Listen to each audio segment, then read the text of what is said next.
menjadi pemimpin publik. Ini langsung saya kaitkan dengan sebuah hadis riwayat Imam At-Tabrani, mungkin menjelaskan tentang Ruwaibidah ini. Para jamaah sekalian, Nabi memberikan pesan penting. Kalimatnya begini: badiru bil a'mali sitan. Cepat-cepatlah kalian beramal soleh sebelum datangnya 6 perkara. 6 perkara ini yang pertama disebut imaratus sufaha, yaitu adanya kepemimpinan orang bodoh. Kalau kepemimpinan orang bodoh, ini para ulama hadis juga menjelaskan, kalau sudah terjadi imaratus sufaha atau bahasa lain Ruwaibidah itu, kalau kepemimpinan sudah dipegang orang yang bodoh, maka akan muncul dampak di bawahnya 1, 2, 3, 4, 5. Jadi pertama imaratus sufaha, tapi yang 5 ini adalah dampak dari imaratus sufaha itu, dampak dari kepemimpinan yang bodoh itu. Sehingga di bawahnya kalau sudah muncul imaratus sufaha, kepemimpinan yang bodoh, Rasul mengatakan wa kasratus surati, banyaknya surta itu polisi. Saya tidak mengatakan bahwa polisi itu nggak baik ya, polisi yang baik itu banyak. Sampai Gus Dur kan mengatakan polisi yang baik itu hanya ada 3. Yang satu, nomor 1 jenderal hukum, yang kedua patun polisi, yang ketiga polisi tidur, kata. Itu kelakar saja, tadi nggak serius Gus Dur ngomongnya. Ada buku anekdot Gus Dur, saya baca itu. Artinya kalau pemimpin itu sudah buruk, maka yang diangkat itu polisi maknanya, dibanding dengan kekuatan angkatan yang lain. Maka kalau itu terjadi di sebuah kawasan, di sebuah negeri manapun, maka berarti kalau polisi dijadikan panglima, tafsirnya di sini, maka berarti sudah muncul imaratus sufaha, kepemimpinan orang bodoh. Kemudian yang kedua, kalau sudah imaratus sufaha, maka muncul wabaiul hukmi, ada jual beli perkara. Jadi hukum dijual belikan. Keadilan, istilah orang pinternya itu tumpul ke atas, tajam ke bawah. Sehingga di sosial media ada anak SMP dalam tanda petik konon katanya menghina Presiden Republik ini, kemudian divonis hukuman 7 tahun. Ada orang mencuri semangka sudah dihukum 1 tahun lebih. Jadi kalau ke bawah ini tajam, kalau ke atas itu tumpul. Itu diprediksi sudah oleh Nabi 14 abad yang lalu. Wa bai'ul hukmi, jual beli perkara. Di Sidoarjo lagi rame di kalangan internal orang-orang Sidoarjo. Bupati Sidoarjo sudah pakai rompi kuning di Jakarta. Kemudian konon ayahnya muncul dalam JPU anaknya, bahwa ayahnya ini Markus, tapi belum ditangkap KPK, makelar kasus. Bayangkan kalau itu ditangkap, terjadi bagaimana seorang yang jadi panutan lah kira-kira di Kabupaten Sidoarjo kemudian tersangka kasus Markus. Saya masih prihatin, mudah-mudahan tidak sampai. Kemudian saya juga ngisi rutin di beberapa tempat di Gresik. Menantunya juga sudah punya kasus seperti kasus kakak iparnya. Kalau di Gresik itu menantunya. Ini juga was-was juga. Jadi luar biasa zaman ini para jamaah sekalian. Kemudian yang keempat, wastighfafun biddami, artinya menyepelekan urusan darah. Jadi pembunuhan itu dianggap biasa. Saya pernah membaca buku putih kasus Tanjung Priok. Jadi kasus Tanjung Priok itu kan kasus masjid yang tokohnya namanya Amir Biki. Jadi ada tentara masuk masjid pakai sepatu tidak dilepas. Diduga ada kajian yang dalam tanda petik agak radikal, sehingga takmir masjid dengan beberapa pengurus yang lain ditangkap, kemudian ditaruh di Polsek Tanjung Priok. Nah, kemudian si Amir Biki ini mengkonsolidasi umat Islam yang datang ribuan. Ancamannya kalau dalam waktu 24 jam pengurus takmir tidak dikeluarkan dari polsek, kita perang gitu. Maka semakin bertambah jumlahnya di atas 1.000 orang. Mereka kemudian berjalan beramai-ramai menuju polsek itu. Di tengah jalan apa yang terjadi? Ditembak dengan senjata berat atas perintah Panglima waktu itu namanya Jenderal LB Murdani. 1.000 orang mati. Jalan Tanjung Priok berubah menjadi aliran sungai darah. Selokan-selokan penuh dengan darah. Kemudian malam itu juga diambil dengan bego di atas truk, paruh di atas truk, kemudian dibawa ke satu tempat dimakamkan dalam satu lubang. Darah masih mengalir di kawasan itu.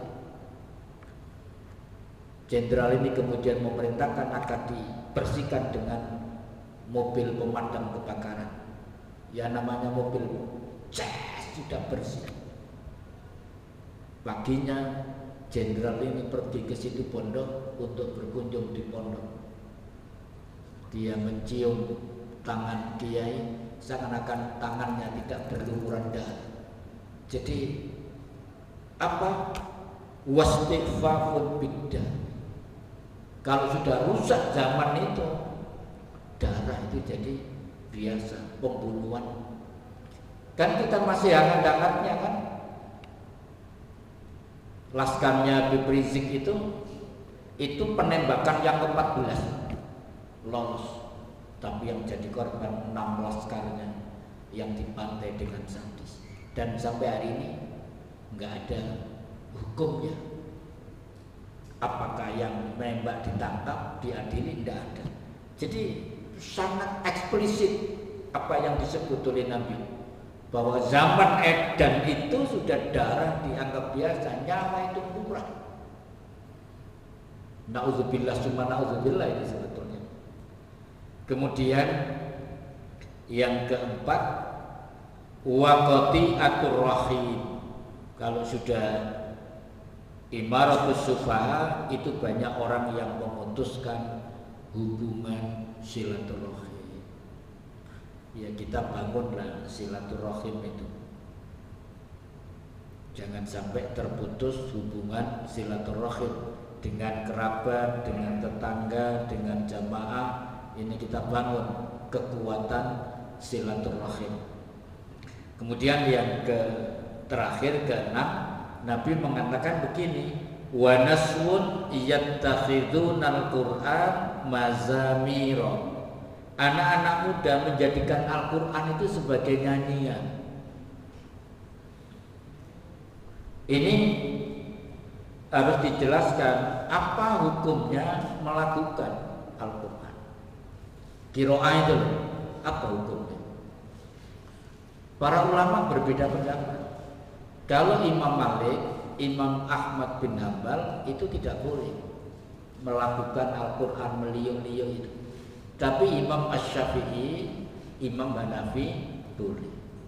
Hadis ini yang dimaksud bukan melakukan itu, tapi menjadikan Al-Quran dibaca dengan langgam yang tidak umum dari para ulama ahli Quran. Kan pernah itu langgam Jawa itu yang dimaksud nggak boleh. Al-Quran dibaca dengan langgam Jawa. Hari ini malah tidak menyanyi di Masjid Istiqlal.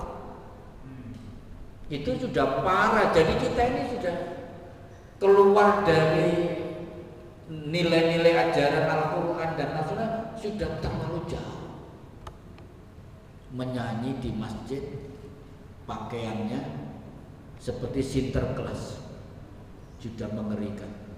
Memang zaman edan ya apa mana nek gak edan lho kan. Ini ceritanya. Baik, naudzubillah. Jadi yang dimaksud anak muda menjadikan Al-Quran layaknya nyanyian. Termasuk juga sebetulnya kalau saya boleh kritik, di kampung-kampung itu kalau baca tiba itu lagunya lagu ngerem, ada yang lagu dangdut. Ini gak menghina Nabi kayaknya. Ya baca sholawat yang biasa kok, saya kok gak digawe lagu aja gak bosen. Pernah saya tanya, apa masuk kayak lagu-lagu aja? Nek mboten ngoten bosen. Iya tapi gak melanggar aturan ya kira-kira. Baik para jamaah sekalian rahimakumullah, sebagai penutup saya akan bacakan kalau judulnya di sini puncak kerusakan zaman. Bagaimana puncak kerusakan zaman itu? Nabi memprediksi dalam hadis riwayat Ibnu Majah, latun taqawunna kama yuntaqat tamru min akfalihi. Kalian kelak akan dipilah-pilah seperti kurma yang muda dipilah-pilah dengan kurma yang tua. Ini sing kurma no, iki sing kemampu, iki sing tua, iki sing meh bosok. Ini apa maknanya? Umat Islam nanti diberi stigma. Ini Islam modern, ini Islam tradisionalis, ini fundamentalis, ini radikal, pakai jenggot radikal dan seterusnya. Itu yang dimaksud dari sini. Kalian kelak akan dipilah-pilah seperti yang dipilah-pilah dari kurma mentah dari yang tua. Dan stigma itu tidak menguntungkan bagi kita, dan kita jangan mau dikasih stigma. Itu radikal. Ini bahkan ditatarkan para jamaah sekalian. Saya membuktikan, saya itu punya adik dari istri saya yang ekonominya agak kurang mampu. Saya tambah 2 menit ya. Tak undang anakmu, usahaku sing bayari. Saya tunjuk pondok ini. Cak, gak radikal lah pondok ini. Loh, bahasa tidak begitu Pak. Berarti stigma itu sudah dicekokkan kepada orang-orang yang dalam tanda petik ormas-ormas. Ini radikal. Nah kemudian Nabi mengatakan begini, agak mengerikan ini. Fal yadhhabanna khiyarukum, karena itu orang yang baik dari kalian akan mati terlebih dulu. Wal yabqayanna sirarukum, dan yang tersisa dari kalian adalah orang-orang yang buruk. Famutu inistata'tu, maka matilah kamu kalau bisa. Artinya ini jangan dimaknani yang letterlock. Nanti saya dikira ngajak bunuh diri, ada kasus berita setelah pengajian Pakotiran Masjid Baitul Haq ada bunuh diri massal karena melaksanakan hadis Nabi. Maksudnya begini nanti. Jadi kita ini ansih hidup zaman akhir, orang yang meninggal duluan itu lebih baik daripada orang yang hidup di akhir zaman. Maknanya kalau kebetulan kita hidup di akhir zaman, yang Nabi mengatakan matilah kamu kalau bisa, itu hati-hati. Kalau kita hidup di akhir zaman, hati-hati, karena orang yang mendahului kita itu lebih baik, karena resiko zaman yang edan ini tidak ikut merasakan. Maka kalau terpaksa kita ikut menikmati zaman ini, hati-hati. Badiru bil a'mali sittan tadi. Badiru bil a'mali sholihah. Itu maksudnya. Jadi bukan disuruh mati. Terima kasih, mohon maaf atas segala kesalahan. Mari kita tutup dengan doa kafaratul majlis. Subhanakallahumma wa bihamdik asyhadu an la ilaha illa anta astaghfiruka wa atubu ilaik. Assalamualaikum warahmatullahi wabarakatuh.